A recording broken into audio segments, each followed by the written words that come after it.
બિપરજોય વાવાઝોડાની સંભવિત આગાહી વચ્ચે Kutch care TV news team દ્વારા પિંગલેશ્વર દરિયાની મુલાકાત લેવામાં આવી। ટીમ અત્યારે પિંગલેશ્વર આવીને ખાસ કરીને પિંગલેશ્વરનો દરિયો તોફાની તો છે જ, અત્યારે વધારે તોફાની બન્યો છે। મોજા જે પણ આ જે લાઈન છે, લાઈનથી પણ ઉપર મોજા નીકળી જાય છે, પાણી બેફામ થયું છે, દરિયો બેફામ થઈ ગયો છે। એટલે ખાસ કરીને પિંગલેશ્વરના દરિયાની આજુબાજુ પણ અવાય નહીં। મોજા આપ જો જે ડેલી જે મોજા ઉછળતા હોય છે ને એનાથી 4 ગણા મોજા ઉછળે, 10-10 ફૂટ મોજા ઊંચા ઉછળે છે અને દરિયો એકદમ તોફાને ચડેલો છે।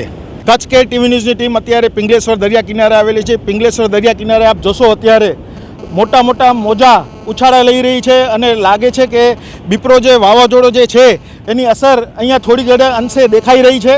હજી તો 14 અને 15ના કચ્છના અને કરાચીના દરિયા કિનારે આગાહી છે ત્રાટકવાની, પણ એના વચ્ચે અત્યારે આપ આ દ્રશ્યો જોઈ શકો છો કે જે મોજાઓ છે એ 5-5, 6-6 ફૂટ ઊંચે ઉછાળા લઈ રહી છે અને મોટા મોટા હિલોરા લઈ રહી છે। ત્યારે તંત્ર એકદમ અહીંયા સાબદું છે। તંત્ર દ્વારા કડકમાં કડક કાર્યવાહી કરવામાં આવી છે। પોલીસ તંત્રની પણ અહીંયા સારામાં સારી કામગીરી દેખાઈ રહી છે। પોલીસ તંત્ર દ્વારા અહીંયા કોઈને પણ અવરજવર કરવા નથી દેવામાં આવતી।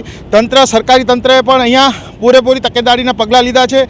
NDRFની ટીમ અને પોલીસ તંત્ર, પોલીસ વિભાગના લોકો પર અહીંયા ખડે પગે ઊભા છે। ત્યારે આ પિંગલેશ્વરનો દરિયો તમે જોઈ શકો છો કે કેટલો ગાંડોતૂર થઈ રહ્યો છે।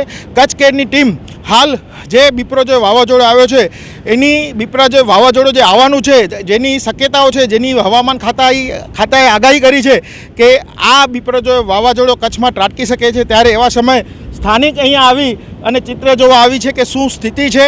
ત્યારે આપ સ્થિતિ જોઈ શકો છો કે કેટલા મોટા હિલોરા લઈ રહ્યા છે અને આ જે ઉછાળા લઈ રહ્યા છે અને દરિયાના મોજા ઉછળી રહ્યા છે। કચ્છ કેર ટીવી ન્યૂઝની ટીમ હાલ અહીંયા આવી છે અને આ બાબતનો લાઈવ ચિતાર આપ સુધી પહોંચાડી રહી છે।